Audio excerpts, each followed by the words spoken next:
Hello, welcome back to जी के master classes. कैसे हैं आप सब लोग? आई होप आप सभी ठीक होंगे। तो आज आपके लिए लेकर आए हैं इंडियन इकॉनमी पे टॉप मोस्ट एमसीक्यूज़। ये एमसीक्यूज़ आप पटवारी का एग्ज़ाम या आपका नायब तहसीलदार किसी भी एग्ज़ाम जो जेकेएसएसबी के द्वारा कंडक्ट किया जाता है, उसके लिए बहुत ही इम्पोर्टेंट रहते हैं। तो आप इस वीडियो को एंड तक ज़रूर देखिएगा। अगर आप चैनल पे न्यू हैं तो चैनल को सब्सक्राइब कर लीजिए, बेल आइकन को प्रेस कर लीजिए सो दैट हमारी कोई भी लेटेस्ट वीडियो अपलोड हो तो आपके पास इन्फॉर्मेशन सबसे पहले पहुंचे। तो चलिए बिना टाइम वेस्ट किए स्टार्ट करते हैं। आपका जो टाइम है बहुत इम्पोर्टेंट है, बहुत कीमती है। और आप इस टाइम पे एमसीक्यूज़ अगर आप दिन में एमसीक्यूज़ वगैरह प्रैक्टिस करते हैं थ्योरी के साथ साथ तो आपकी रिवीजन बहुत अच्छे से चल रही होगी। तो चलिए स्टार्ट करते हैं। फर्स्ट क्वेश्चन है, who use the term micro economics and macro economic for the first time. देखिए इंडियन इकॉनमी हर एक एग्ज़ाम में जो सिलेबस रहता है तो कहीं ना कहीं सेम रहती है इंडियन इकॉनमी। तो इसी पे मैंने यहाँ पे इंपॉर्टेंट एमसीक्यूज रखे हैं और ये पार्ट 1 है, इसके बाद भी अपलोड होंगे। तो बताइए किसने माइक्रो इकोनॉमिक्स और मैक्रो इकोनॉमिक्स की टर्म यूज़ की थी फर्स्ट टाइम में? ऑप्शन है Adam Smith, Ragnar, Francis, Alfred Marshall या लायनल रॉबिन्स।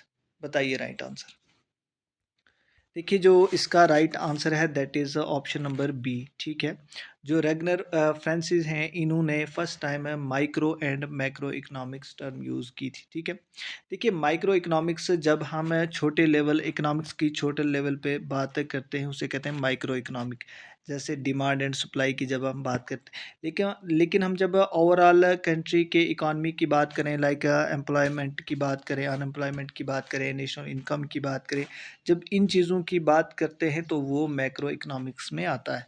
ठीक है, तो अगर हम फादर ऑफ इकोनॉमिक्स की बात करें तो एडम स्मिथ हैं। तो ये चीज़ें एक्स्ट्रा इन्फॉर्मेशन जो मैं यहाँ पे दे रहा हूँ तो आप इसको ले लीजिएगा। ठीक है, father of economics Adam Smith हैं, लेकिन micro and macro economics first time में रेगनर फ्रांसिस ने यूज़ की थी। ठीक है, चलते हैं नेक्स्ट क्वेश्चन पे।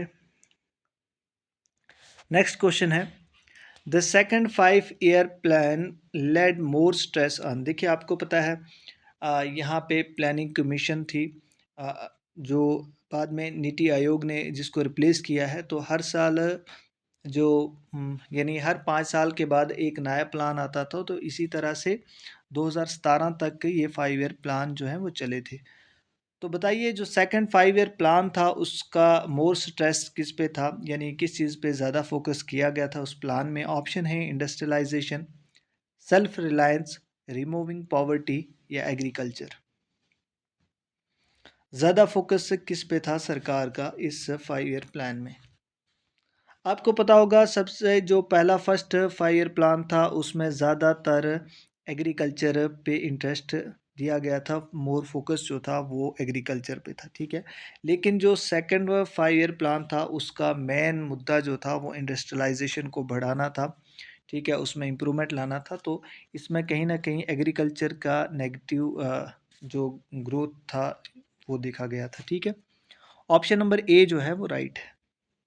आई होप आपको ये वीडियो लेक्चर अच्छा लग रहा होगा। जो चीज़ें यहाँ डिस्कस कर रहे हैं वो भी समझ आ रही होंगी। अगर आपको कोई प्रॉब्लम आती है आप कमेंट सेक्शन में ज़रूर कमेंट कीजिए, और किस टॉपिक पे एमसीक्यू चाहते हैं वो चीज़ें भी आप लिखिए। देखिए हमने जो परसों वीडियो बनाई थी जिस पे हमने पटवारी का सिलेबस डिस्कस किया था, उसके बाद हम आपकी डिमांड पे नायब तहसीलदार का जो पुराना सिलेबस था उस पे भी कहीं ना कहीं डिस्कशन की थी हमने। और आप अपनी तैयारी को उस पुराने सिलेबस के अकॉर्डिंग स्टार्ट कर सकते हैं। जेकेपीएसआई की अगर तैयारी करना चाहते हैं तो आप पुराने सिलेबस के अकॉर्डिंग आप तैयारी अपनी स्टार्ट कर दीजिएगा। अगर आप इनका मटेरियल लेना चाहते हैं तो आप व्हाट्सअप नंबर कर सकते हैं, आपके लिए एंड पे अनाउंसमेंट भी है और आपके लिए क्वेश्चन भी है, आप उसका कमेंट सेक्शन में ज़रूर आंसर करें। और जो हम यहाँ पे डिस्कस कर रहे हैं ये आपके सभी एग्ज़ाम जो जेकेएसएसबी के एग्ज़ाम्स होते हैं उनमें ये मोस्ट इम्पॉर्टेंट टॉपिक रहता है। तो आप वीडियो को एंड तक ज़रूर देखिएगा। The concept of 5 year plan was introduced by. 5 year plan जो है वो किसने इंट्रोड्यूस किया था? ऑप्शन है मोरारजी देसाई, लाल बहादुर शास्त्री, जवाहरलाल नेहरू या इंदिरा गांधी। बताइए राइट आंसर। जो 5 ईयर प्लान था यानी नीति आयोग से पहले जो प्लानिंग कमीशन थी या 5 ईयर प्लान का कंसेप्ट ये किसने इंट्रोड्यूस किया था? तो ये किया था जवाहरलाल नेहरू, ठीक है, जो आपके पहले प्राइम मिनिस्टर थे, ठीक है, उन्होंने ये इंट्रोड्यूस किया था।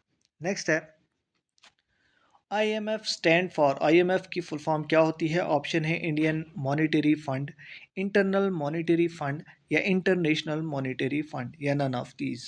बताइए। देखिए कभी कभार ऑप्शन नन ऑफ दीज भी हो सकता है, तो आप ये चीज़ें मत 100% एश्योर रहिए कि नन ऑफ दीज नहीं हो सकता है, ऊपर वाले ही आंसर होते हैं, कभी कभार हो सकता है। लेकिन यहाँ बताइए आईएमएफ की फुल फॉर्म क्या है? ये आपके वीएलडब्ल्यू एग्ज़ाम में भी क्वेश्चन पूछा हुआ था। मैक्सिमम क्वेश्चन जो मैं यहाँ पे करवाता हूँ वो पीवाईक्यूज होते हैं, तो आप इनको ध्यान से करिएगा। देखिए आईएमएफ की फुल फॉर्म अगर देखेंगे आप, तो इंटरनेशनल मॉनेटरी फंड, ये एक बॉडी है वर्ल्ड लेवल पे, ठीक है, जो जो बाकी कंट्रीज़ को जिनको फाइनेंशियल नीड होती है उनकी हेल्प करती है, उनको फंडिंग करती है, ठीक है। नेक्स्ट क्वेश्चन है which sector is consider as the work force of Indian economy? कौन से सेक्टर को work force of Indian economy कहा गया है? ठीक है, इंडियन इकानमी की वर्क फोर्स बताइए। देखिए आपने सुना होगा इंडियन इकानमी के सेक्टर, 3 सेक्टर होते हैं, ठीक है। एक होता है जिसे कहते हैं प्राइमरी सेक्टर, ठीक है, दूसरा होता है सेकेंडरी सेक्टर और तीसरा होता है टर्शरी सेक्टर, ठीक है। थोड़े सा मैं आपका यहाँ पे टाइम लूँगा, आप ध्यान से सुनिएगा, कभी आपको डाउट इसमें नहीं रहेगा। प्राइमरी सेक्टर वो सेक्टर होता है, यानी जो फर्स्ट सेक्टर होता है जो ग्राउंड लेवल पे काम करता है, लाइक जैसे एग्रीकल्चर है आपका, फॉरेस्ट्री है आपका, ठीक है, एनिमल हस्बेंड्री है आपका, ये सारे आते हैं आपके प्राइमरी सेक्टर में। जैसे माइनिंग हो गया, इसके अलावा माइनिंग है, पोल्ट्री फार्मिंग है, फिशिंग है, ठीक है, ये सारी आ जाती हैं प्राइमरी सेक्टर में। सेकेंडरी सेक्टर में जैसे जो मैन्युफैक्चरिंग वगैरह होती है इंडस्ट्रीज वगैरह में, वो सेकेंडरी सेक्टर में आता है, ठीक है।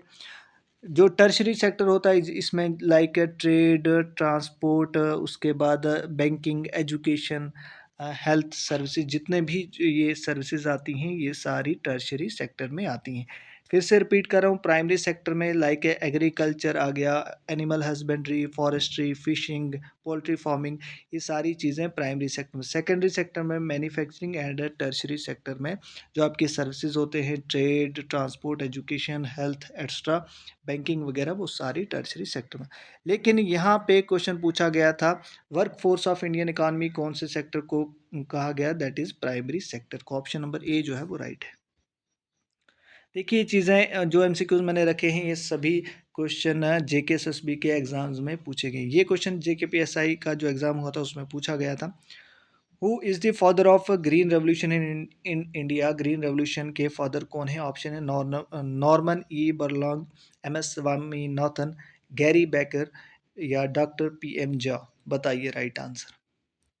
और कोशिश करिए आप भी साथ साथ अटेम्प्ट करें और कमेंट सेक्शन में अपना स्कोर ज़रूर लिखें।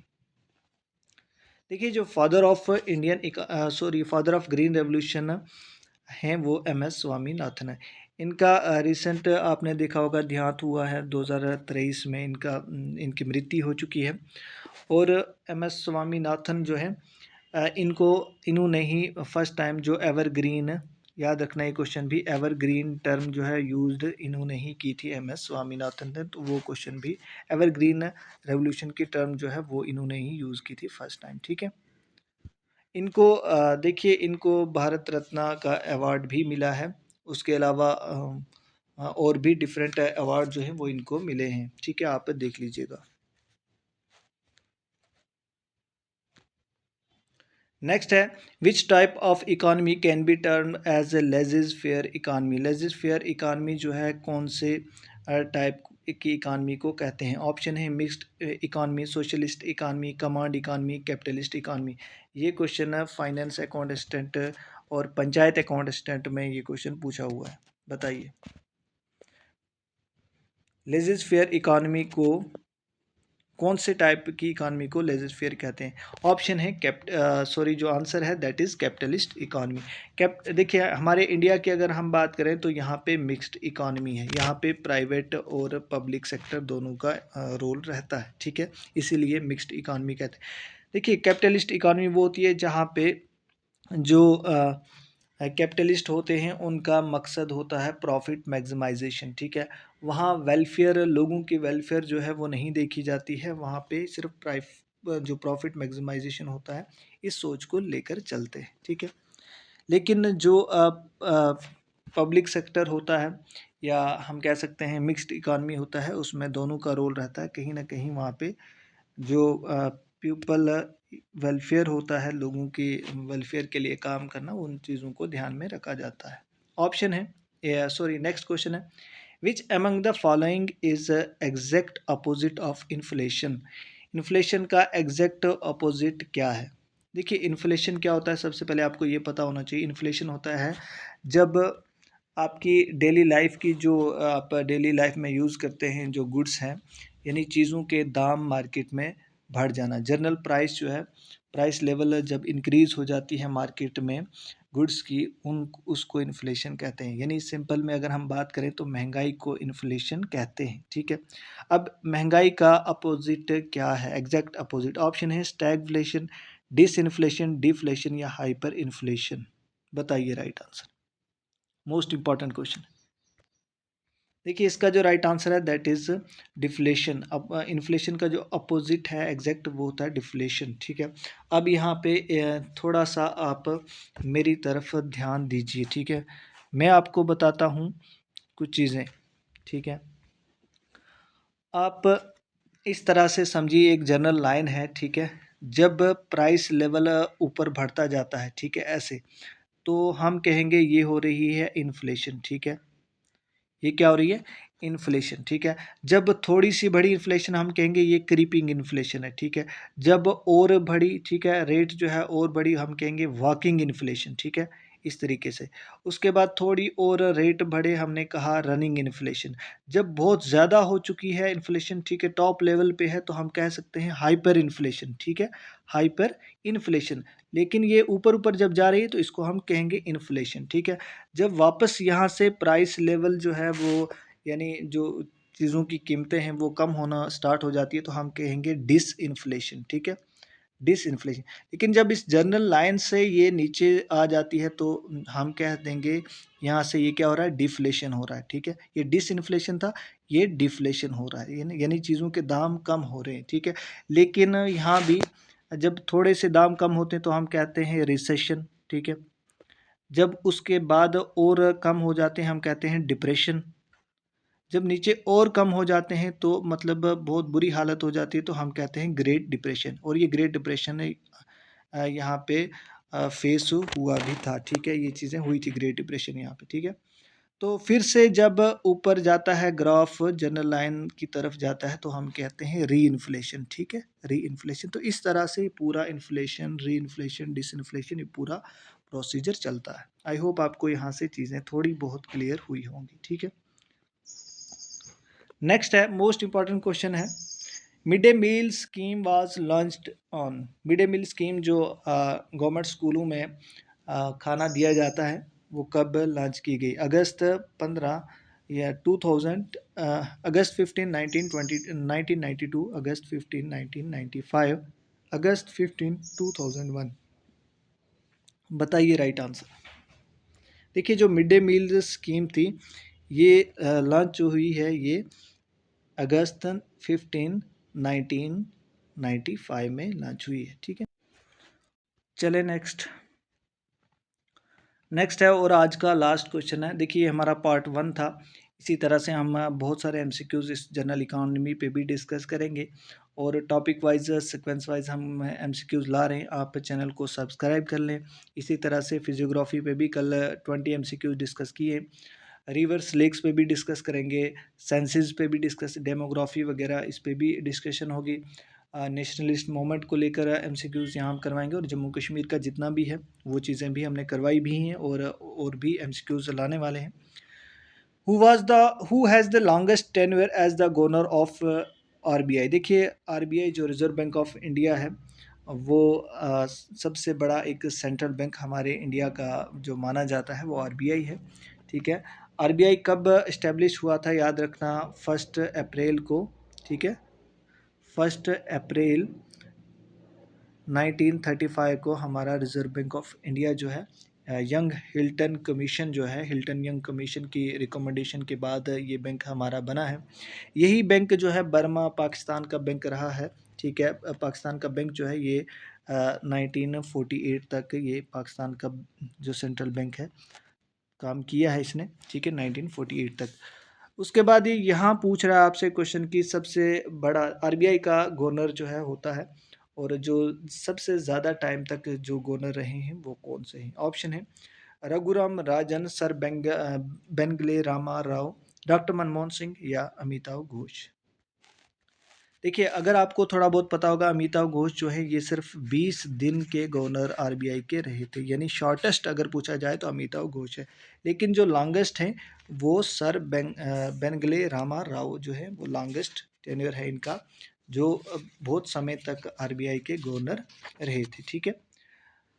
उसके बाद बात करें हम डॉक्टर मनमोहन सिंह की, तो ये ऐसे गवर्नर थे जो देश के प्राइम मिनिस्टर भी रहे हैं, तो इनको इस तरीके से आप याद रखिए, जो आरबीआई के गवर्नर देश के प्रधानमंत्री भी बने थे।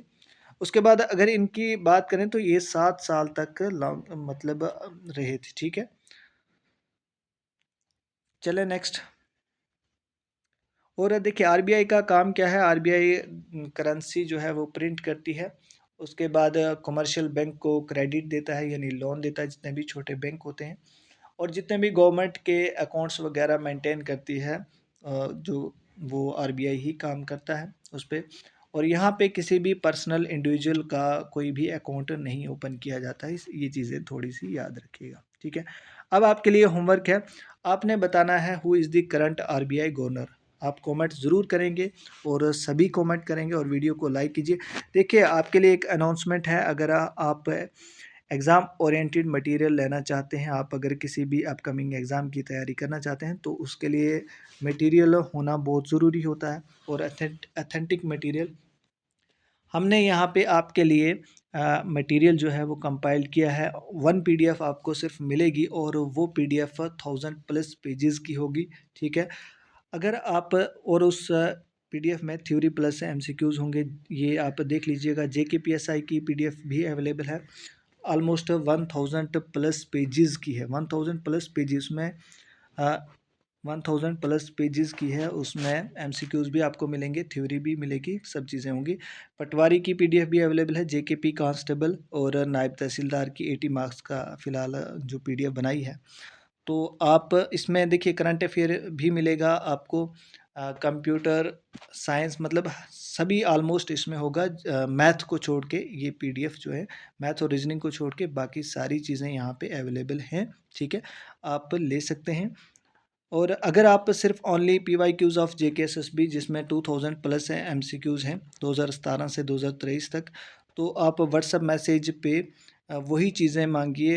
मैक्सिमम बच्चे मैसेजेस करते हैं, आप वहाँ से ये मैसेज करिए आपको किस एग्ज़ाम के लिए मटेरियल चाहिए, ठीक है। और मैक्सिमम बच्चों ने परचेज़ किया, अगर आप भी लेना चाहते हैं तो आप ये वाले सारे कोर्सेज़ अवेलेबल हैं, ठीक है। मैथ और रीजनिंग को छोड़ के बाकी सारा मटेरियल अवेलेबल है। आप अभी व्हाट्सएप मैसेज कीजिए, ये गिवन नंबर है, आपको यहाँ पे व्हाट्सएप मैसेज करना है, और आपको पीडीएफ व्हाट्सएप पे ही मिल जाएगी, ठीक है। इसमें एमसीक्यूज़ होंगे, पीवाईक्यूज़ होंगे, और अगर आप सिर्फ पीवाईक्यूज़ लेना चाहते हैं तो आप ये देख लीजिएगा, ठीक है। 2000+ पीवाईक्यूज़, जिसमें science, computer, Jammu Kashmir J and K reorganisation act और बाकी साइंस के भी पीवाईक्यूज़ हैं, आप ले सकते हैं, ठीक है। तो चैनल को सब्सक्राइब कर लीजिए। इसी तरह से नेक्स्ट वीडियो जो होगी वो आप कमेंट सेक्शन में बताएंगे कि जीके का कौन से पार्ट पे वीडियो लानी है, और इसी तरह से हम अपनी रिवीजन जो है वो कंटिन्यू करेंगे। आप चैनल को सब्सक्राइब ज़रूर कर लें। सो थैंक्स फॉर वॉचिंग, मिलते हैं नेक्स्ट वीडियो।